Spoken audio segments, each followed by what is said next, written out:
77,895 पहले बूथ थे बिहार में, अब उसको बढ़ा करके 92,000 के लगभग कर दिया जाएगा। ईवीएम का लेटेस्ट वर्जन जो आया है उसका इस्तेमाल किया जाएगा। जो वर्तमान परिस्थिति है उसमें हम बार बार ये बात आपको कह रहे हैं कि चुनाव चाहे पहले हो या चुनाव अपने वक्त पर हो, दोनों ही परिस्थिति में अपने अपने हिसाब से राजनीतिक दल जो है तैयारियां शुरू कर चुके हैं कि चुनाव आयोग के इस सक्रिय होने से और इस तरह के जो अमेंडमेंट किए गए हैं, नई नई बातें सामने लाई गई हैं, इसको लेकर के ये कहा जा रहा है कि चुनाव वक्त से पहले हो सकते हैं। नोरमा ग्रुप, जो सोचता है वो करता है, आपके अपने सपनों का आशियाना। नमस्कार, बहुत बहुत स्वागत करते हैं आपका। भीतर की बात लेकर के आपके सामने हाजिर हैं और भीतर की बात में हम ऐसी बात लेकर के सामने आए हैं जो जानकारी हमें सीधे भीतर की बात से निकल करके आई है। बिहार में वक्त से पहले चुनाव होंगे, समय से पहले चुनाव होंगे, ऐसी बातें चर्चा में थी, लेकिन अब इसलिए ये बात और ज़्यादा महत्वपूर्ण हो गई है कि चुनाव आयोग भी अपनी तरफ से तैयारियां शुरू कर चुका है। आपको बता दें कि इस वर्ष अक्टूबर नवंबर में बिहार में नई सरकार आ जाना है और उससे पहले चुनाव की घोषणा हो जानी है। उसकी तैयारियां शुरू हो चुकी हैं। अब राजनीतिक स्तर पर तो आपने देखा होगा कि कई तरह की तैयारियां हैं, हर दल अपने अपने हिसाब से अपनी रणनीति बना रहा है, तो वहीं गठबंधन भी अपने हिसाब से अपना काम शुरू कर चुके हैं। और ऐसी स्थिति में चुनाव अगर वक्त से पहले होता है तो ये बातें पक्ष विपक्ष दोनों ही इस बात को लेकर के कहीं ना कहीं भीतर ही भीतर इस बात की सुगबुगाहट थी और खास करके विपक्ष इस बात को बार बार कह रहा था कि सरकार चाहेगी कि वक्त से पहले चुनाव हो जाए।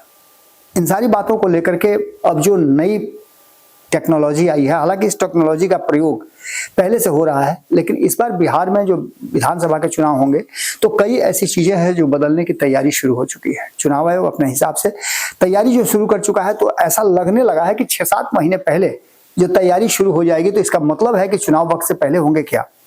इस बात को लेकर के हमने जब कई एंगल पर तहकीकात करने की कोशिश की तो जानकारी मिली कि नई मशीन M3 जो ईवीएम है उसका प्रयोग शुरू हो चुका है और उसका प्रयोग बिहार में भी हुआ था, उत्तर प्रदेश में भी उसी के माध्यम से किया गया था।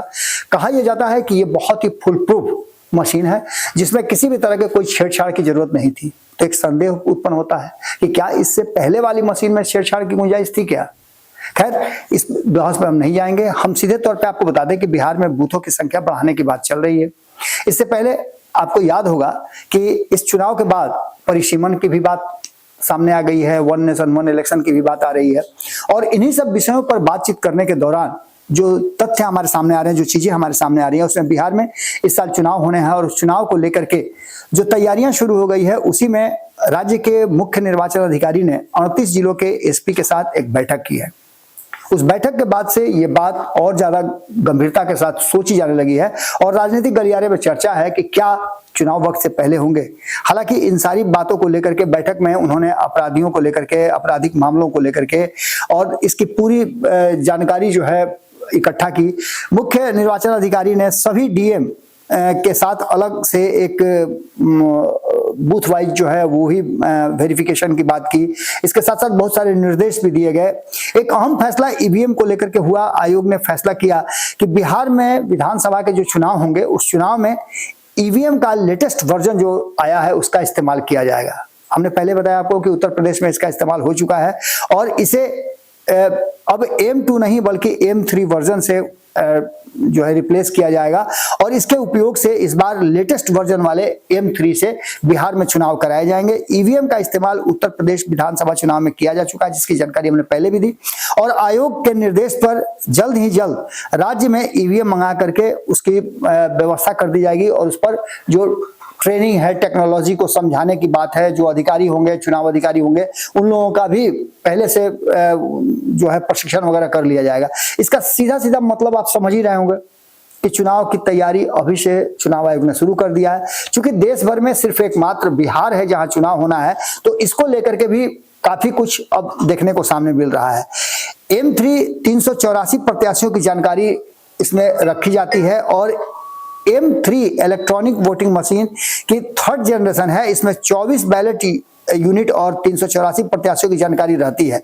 इससे 2 वर्जन में सिर्फ 4 बैलेट यूनिट और 64 प्रत्याशियों की जानकारी रखी जाती थी। अब इसको अपग्रेड करके M3 के चिप को सिर्फ एक बार प्रोग्राम किया जा सकता है। चिप के सॉफ्टवेयर कोड को पढ़ा नहीं जा सकता है। ये भी बात इसमें कही जा रही है। इसमें बहुत सारे जो तथ्य हैं, नई टेक्नोलॉजी का इसमें इस्तेमाल किया गया। मशीन से छेड़छाड़ करने पर मशीन ऑटोमेटिकली बंद हो जाएगी, ये भी इसमें टेक्नोलॉजी है। इसके साथ साथ इस ईवीएम को इंटरनेट या किसी भी नेटवर्क से कंट्रोल नहीं किया जा सकता है। यदि ईवीएम से छेड़छाड़ होगी तो खोलने की कोशिश जो भी करेगा वो ऑटोमेटिक बंद हो जाएगा और इसका पूरा का पूरा सिस्टम ही बदल जाएगा। ये तो वो चीजें हैं जिसको लेकर के हम बार बार कह रहे हैं, लेकिन जिस तरह की तैयारी चल रही है और जिस तरह भारतीय जनता पार्टी बहुत तेजी से आगे बढ़ रही है, आपने देखा होगा कि एनडीए गठबंधन चुनाव की तैयारी पूरी मजबूती के साथ कर चुका है। हालांकि महागठबंधन ने पीछे नहीं है, थोड़ा सा पीछे जरूर था, लेकिन अब तक 2 मीटिंग्स उसकी भी हो चुकी है। तेजस्वी यादव कोऑर्डिनेशन कमेटी के अध्यक्ष बनाए गए हैं और उस कमेटी को भी उन्होंने बना दिया है, कोऑर्डिनेशन कमेटी को। अब इसके बाद आगे चुनाव की तैयारियों को लेकर के जो हमारे पास जानकारी मिली है, उस जानकारी के हिसाब से चुनाव वक्त से पहले हो सकते हैं, इस बात का संदेह राजनीतिक दल के हर दल के नेताओं को होने लगी है और इसको लेकर के बूथों के मानक जो पहले हुआ करते थे उसको बदलने की तैयारी हो रही है। एक बूथ पर लगभग मैं बता रहा हूं कि 1500 वोटर हुआ करते थे। 1500 एक बूथ पर वोटर को दिया गया था कि वो वोट डाल सकते हैं, उसकी कैपेसिटी थी, लेकिन अब उसको घटा करके 1200 किए जाने की बात शुरू हो चुकी है। और चुनाव आयोग की इस तैयारी को लेकर के, इस नए अमेंडमेंट को लेकर के भी अब बातें होने लगी हैं और इस पर अमल भी होने लगा है। बूथों की संख्या पहले 77,895 थी। 77,895 पहले बूथ थे बिहार में, अब उसको बढ़ा करके 92,000 के लगभग कर दिया जाएगा और इसकी भी तैयारी शुरू हो चुकी है। इसके लिए भी सरकारी स्तर पर और चुनाव आयोग के स्तर पर काम शुरू हो चुका है और इसकी जो हमने बताया कि डीएम को बुला करके सभी जिलों के जो मंत्रणा की गई है उसमें ये भी बातें उल्लेखित की गई थी। 1200 प्रति बूथ के हिसाब से अगर देखा जाए तो 16,000 कंट्रोल यूनिट की जरूरत पड़ती है। तो 16,000 कंट्रोल यूनिट की भी व्यवस्था करनी है और 17,000 वीवीपैट और 22,000 बैलेट यूनिट की भी व्यवस्था करनी है। इन सारी बातों को लेकर के पूरी तैयारी हो चुकी है और जो चीजें सामने आ रही थी उसमें यह सब साफ हो चुका है कि चुनाव की तैयारी जिस तरीके से चल रही थी वो तरीका अब नए जोन में आ चुका है। बिहार को लेकर के पहले से भी कहा जा रहा था कि बिहार में चुनाव बहुत ही महत्वपूर्ण है, अहम चुनाव है और इस बार किसी तरह का कोई भी कोताही न तो सरकार में बैठी हुई एनडीए गठबंधन करना चाहती है और न महागठबंधन इस बार किसी तरह का चुप रखना चाहती है। ऐसी स्थिति में निश्चित रूप से आपको पता है कि अब राजनीतिक दलों से भी बातचीत किया जाएगा। चुनाव आयोग ने पहले फ्रेम की बात कर ली है और समय से पहले जो चुनाव कराए जाने की जो प्रक्रिया है उसकी सुगबुगाहट एक तरह से समझिए तो तेज हो गई है।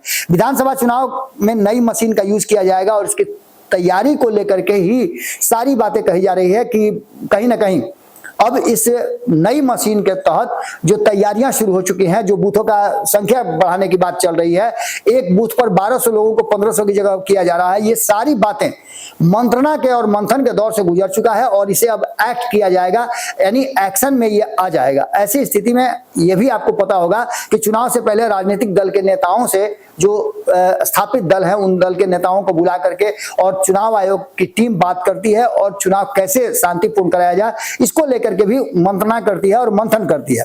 इसके साथ साथ ट्रेनिंग भी दी जाती है कि क्या करना है क्या नहीं करना है। यानी कि सीधी तौर पे आप समझ लीजिए कि बिहार विधानसभा चुनाव की जो तैयारी शुरू हो चुकी है, इस तैयारी में एक बात तो साफ साफ नजर आ रही है कि बिहार अब चुनाव के मुहाने पर खड़ा है और इसकी तैयारी अपने स्तर से चुनाव आयोग ने शुरू कर दी है। तो इसका मतलब सीधा है कि राजनीतिक रूप से भी अब इस चुनाव की तैयारी में सरगर्मी बढ़ जाएगी।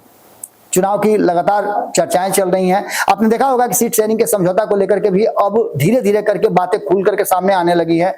एक तरफ जहां महागठबंधन की बात करें तो महागठबंधन में सीट शेयरिंग को लेकर के कांग्रेस ने अपना विचार प्रस्तुत कर दिया है, वीआईपी ने अपनी विचार रख दी है और वाम दल हैं उन्होंने भी अपनी राय रख दी है। हालांकि जो वर्तमान परिस्थिति है उसमें हम बार बार ये बात आपको कह रहे हैं कि चुनाव चाहे पहले हो या चुनाव अपने वक्त पर हो, दोनों ही परिस्थिति में अपने अपने हिसाब से राजनीतिक दल जो है तैयारियां शुरू कर चुके हैं और दोनों ही गठबंधन के लोग तैयारी शुरू कर चुके हैं। इसके साथ साथ जो तीसरा कोण बन रहा है वो भी बहुत तेजी से आगे बढ़ रहा है, एक तीसरा विकल्प बनाने की कोशिश चल रही है।